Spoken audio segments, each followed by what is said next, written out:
ఇక మోదీ వచ్చిందంటే మోదీ సర్కార్ 12 ఫెయిల్యూర్స్ ఒకసారి చూద్దాం.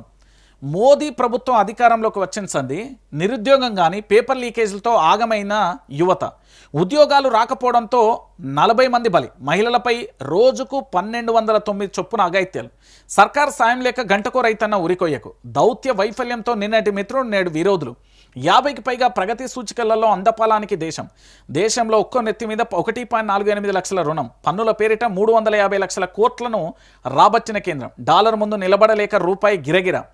బీజేపీ పుష్కర పాలనలో సామాన్యుడు బతుకు చిత్రం ఎట్లున్నదంటే 12 ఏళ్ళు 144 నెలలు 4383 రోజులు కేంద్రంలో అధికారం పగ్గాలు చేపట్టిన ఎన్డీఏ సర్కార్ నేటికి పుష్కర కాలం. అయితే ఈ కాలంలో దేశ ప్రజలకు బతుకు వేదన భరితంగా మారాయి. సామాన్యులను నిరాశవాదం ముంచెత్తింది. ఒక్క మాటలో చెప్పాలంటే పేద మధ్యతరగతి జీవులు కొందామంటే కొనలేం, ఉందామంటే ఉండలేం, మొత్తంగా బతకలేం అన్నట్టుగా తయారైంది. అచ్చేతన్ తెస్తానంటూ 2014లో కేంద్రంలో అధికారంలోకి వచ్చిన ప్రధాని నరేంద్ర మోడీ నేతృత్వంలోని ఎన్డీఏ సర్కార్ ప్రజలకు సచ్చేధన్ దినాలను చూపిస్తుంది. ధరల పెరుగుదల, అప్పులు, రూపాయి క్షీణత, ఉగ్రదాడులతో సామాన్యులు అల్లాడిపోతున్న, నిరుద్యోగం, పేపర్ లీక్లతో యువత శక్తి నిర్వీర్యమవుతుంది. 12 ఏళ్ల పాలన ప్రజా సంక్షేమం అంటూ ఉంచితే అనాలోచిత నిర్ణయాలతోని ప్రజలందరూ కూడా నిలువన ముంచింది. ఆగని పెట్రోల్ బాధలు మళ్ళీ పెరుగుతున్నాయి. రోజు పెట్రోల్ పెరుగుడు. అది 200 పోతుందో 500 పోతుందో తెలియదు, కానీ పెట్రోల్ మాత్రం పెరుగుడు. తెలంగాణ సమాజానికి ఇక సుక్కలే. మోదీ ప్రభుత్వం వచ్చి 12 సంవత్సరాలు అవుతుంది. మొత్తం వైఫల్యాల లిస్టే, మొత్తం వైఫల్యం. ఆ లిస్టు చూస్తే చుక్కలే కనబడతాయి. ఇక ఎందుకంటే తెలంగాణ రాష్ట్రానికి కూడా ఇచ్చింది ఏమీ లేదు. ఇక్కడ మోదీ ప్రభుత్వం అధికారంలోకి వచ్చింది ప్రజలకు ఏం న్యాయం చేయలే. నిరుద్యోగం విషయంలో, ఉపాధి కల్పన విషయంలో, ఆర్థిక నిర్ణయాల విషయంలో, సామాన్యుల మీద, రైతుల మీద, సామాజిక ఐక్యత, సంస్థల బలహీనత విషయంలో, దాంతోపాటు అన్ని విషయంలో, ఒక్క విషయంలో కాదు, వాళ్ళు ఇచ్చిన హామీలు నెరవేర్చకపోవడం, మోదీ తప్పుడు నిర్ణయాలు, దాంతోపాటు ఎన్డీఏ ప్రభుత్వానికి సంబంధించిన నిర్ణయాలతో పాటు అన్నీ కూడా మనం చూస్తున్నాం కదా. ఏది కూడా అన్ని వైఫల్యాల లిస్టే, ఒక్కటి కూడా సక్సెస్ లేదు. తెలంగాణకు కూడా అన్యాయమే. తెలంగాణ ప్రాంత ప్రజలు కూడా ఆలోచించాల్సిన విషయం. ఓన్లీ హిందుత్వం ఎజెండా పెట్టుకుంటే కాదు, ప్రజల ఎదుగుదల, రూపాయి రోజుకు కూడా ఏంది అంటే పూర్తి స్థాయిలో కూడా అన్యాయం జరుగుతుంది. ఇక్కడ తెలంగాణకు ఘోరంగా జరిగింది. 12 ఏళ్లలో ప్రధాని నరేంద్ర మోడీ అధికారంలోకి వచ్చింది విభజన హామీల విషయంలో ఏం జరిగిందండి? ఆంధ్రప్రదేశ్ విభజన చట్టంలోని తెలంగాణకి ఇచ్చిన కాజీపేట రైల్వే కోచ్ ఫ్యాక్టరీ కానీ, బయ్యారం హుక్కు కర్మాగారం కానీ వంటి కీలకమైన విషయాలలో కేంద్రం నెరవేర్చిందా? లేదు. వాటికి సంబంధించి ఎక్కడేసిన గొంగడు అక్కడే ఉంది. ఇంకోటి ఐటీఐఆర్కు సంబంధించిన రద్దు, హైదరాబాద్కు రావాల్సిన భారీ ఇన్ఫర్మేషన్ టెక్నాలజీ ఇన్వెస్ట్మెంట్స్ రీజియన్కు సంబంధించి ఈ ప్రాజెక్టు కేంద్రం రద్దు చేయడం వల్ల దాదాపుగా వేలాది ఉద్యోగాలు కోల్పోయారు తెలంగాణ రాష్ట్రానికి సంబంధించిన నిరుద్యోగులు. ఐటీ రంగ నిపుణులు చెప్పిల్లు ఇది.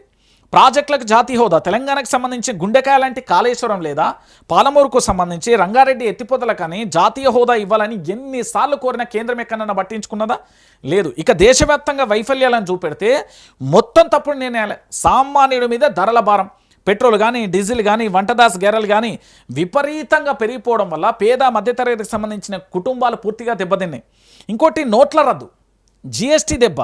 2016 నాటి నోట్ల రద్దు లోపభూయిష్టమని, దానివల్ల జిఎస్టీ విధానం వల్ల తెలంగాణకు సంబంధించిన సిరిసిల్ల చేనేత కార్మికులు కానీ, స్థానిక చిరు వ్యాపారులు కానీ తీవ్రంగా ఆర్థిక ఇబ్బందులలో పడ్డరా కదా? వాస్తవమైన విషయం.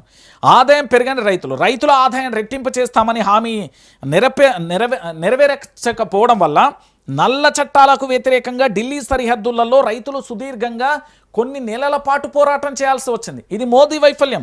రాష్ట్ర హక్కులను కాలరాయడం, నిధులను తగ్గించిండు. తెలంగాణ పన్నుల రూపంలో కేంద్రానికి భారీగా నిధులు ఇస్తున్నా తిరిగి రాష్ట్రానికి ఇచ్చే గ్రాంట్లు, బడ్జెట్ కేటాయింపులలో న్యాయం కూడా జరగలే. అంటే ఒకసారి తెలంగాణ సమాజం అంతా కూడా చూడండి, ఇంతకంటే తెలంగాణలో ఇంత అన్యాయం కంటే మోడీ దేశవ్యాప్తంగా కాదు, తెలంగాణ రాష్ట్రానికి కూడా అన్యాయం జరిగింది. ఈ 2016 నవంబర్లో నల్లధనాన్ని నిర్మూలించడానికి 500 నుంచి 1000 నోట్లను రద్దు చేసిండు కదా. దాని చెలామణిలో ఉన్న నోట్లలో 99% పైగా కూడా బ్యాంకులు తిరిగి వచ్చాయని ఆర్బీఐ ప్రకటించింది. అంటే నల్లధనం అనుకున్న స్థాయిలో బయటికి రాలేదు. ఇంకా నష్టపోయిన రంగాలు, దీనివల్ల చిన్న వ్యాపారులు, చేనేత రంగాలు, నిర్మాణ రంగాలు కుప్పగూలిన లక్షలాది మంది ఉపాధి కోల్పోయారు. సామాన్యులు తమ సొంత డబ్బులను బ్యాంకులకు ముందు క్యూలలో నిలబడి ప్రాణాలు కూడా కోల్పోయిన ఘటనలు ఉన్నాయి.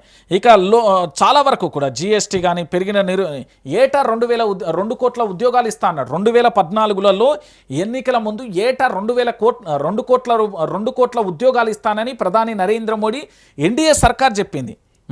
ఇప్పటి వరకు దేశంలో నిరుద్యోగ రేటు గత 45 ఏళ్లలో లేనంతగా గరిష్ట స్థాయికి కూడా పెరిగింది. ఎంత బాధాకరమైన విషయం. పేపర్ లీకేజ్ కానీ అగ్నిపథ్ వివాదం మీ అందరికీ తెలిసే ఉండాలి, గుర్తు చేస్తున్నా. రైల్వే బ్యాంకింగ్కు సంబంధించిన రూపంలో ప్రభుత్వ ఉద్యోగుల నియామకాలు కూడా భారీగా తగ్గినాయి. సైన్యంలో శాశ్వత ఉద్యోగుల స్థానంలో తెచ్చిన అగ్నిపథ్ అంటే 4 ఏళ్ల కాంట్రాక్ట్ ఉద్యోగం పథకం మీద దేశవ్యాప్తంగా కూడా యువత పెద్ద ఎత్తున నిరసన తెలిపింది. ప్రభుత్వ రంగంలో ప్రైవేటీకరణ చేయడం, మీ అందరికీ లాభాలలో నడుస్తున్న ఎల్ఐసిని, రైల్వేలు, ఎయిర్పోర్ట్లు, బిఎస్ఎన్ఎల్, హుక్కు కర్మాగారం, వైజాగ్ స్టీల్ ప్లాంట్ వంటి ప్రభుత్వ రంగ ఆస్తులను ప్రైవేటు శక్తులకు, ముఖ్యంగా ఆదాని, అంబానీ వంటి వాటికే కట్టబెడుతున్నారని విమర్శలు కూడా వ్యక్తమైనాయి. దీంతో పాటు ప్రభుత్వ ఉద్యోగులలో రిజర్వేషన్లు కోల్పోయిన ఎస్సీ, ఎస్టీ, బీసీ యువత తీవ్రంగా కూడా నష్టపోతున్నారు. ఇక తెలంగాణకు మోడీ చేసింది ఏంది? విభజన చట్టం కానీ, గిరిజన యూనివర్సిటీ కానీ, మెడికల్ కాలేజీకి సంబంధించి ఒక్కటా రెండా చాలా పనులు చేసిండు. ఇక్కడ పూర్తి స్థాయిలో కూడా ఈయన 12 ఏళ్ల పరిపాలన, 144 నెలలు, 4383 రోజులలో తెలంగాణ రాష్ట్రం కాదు భారతదేశ వ్యాప్తంగా కూడా నష్టపోయిన పరిస్థితి. ఇక మోదీ సర్కార్ ఫెయిల్యూర్ సర్కార్, అంతకు మించి ఏమీ లేని పరిస్థితి కనబడుతుంది. ఇంకేముంటుందండి? తెలంగాణ సమాజం కూడా ఆలోచించాల్సిన విషయం. ఇంకొకటి ఏంటంటే, తెలంగాణ ప్రాంత ప్రజలందరూ కూడా దయచేసి ఆలోచించండి. సో రాష్ట్ర వ్యాప్తంగా జరుగుతున్న ప్రతి అంశానికి సంబంధించిన నేను చాలా క్లారిటీగా చెప్తున్నా.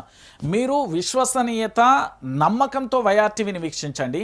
ఇక్కడ లెక్కలు కానీ వాస్తవాలను కూడా నేను చెప్పే ప్రయత్నం చేస్తాను. రాష్ట్రంలో జరుగుతున్న ప్రతి పరిస్థితిని కూడా ఎప్పటికప్పుడు కూడా మీ ముందుంచే ప్రయత్నం చేస్తున్నాను. నేనేమంటున్నానంటే, ఇక్కడ ప్రతి ఒక్కరిని కూడా సబ్స్క్రైబ్ చేసుకోండి, లైక్ చేసుకోండి, షేర్ చేసుకోండి అని చెప్పే పద్ధతి. ఎందుకంటే వాస్తవాలను, మీ దగ్గరికి వచ్చిన ప్రతి వాస్తవాన్ని కూడా మీరు గమనించండి. నిజమేంది, అబద్ధమేంది, ఏం జరుగుతుంది, ఎట్లుంది, ప్రతి ఒక్కరు కూడా దయచేసి తెలంగాణ సమాజం మొత్తం కూడా ఆలోచించాల్సిన విషయం. సో రాష్ట్రంలో జరుగుతున్న ప్రతి అంశాన్ని కూడా నేను వాస్తవాలను చెప్పే ప్రయత్నం చేస్తానా. వైఆర్టీవీ మీది, మనందరిది. దీన్ని తెలంగాణలో ఉన్న ప్రతి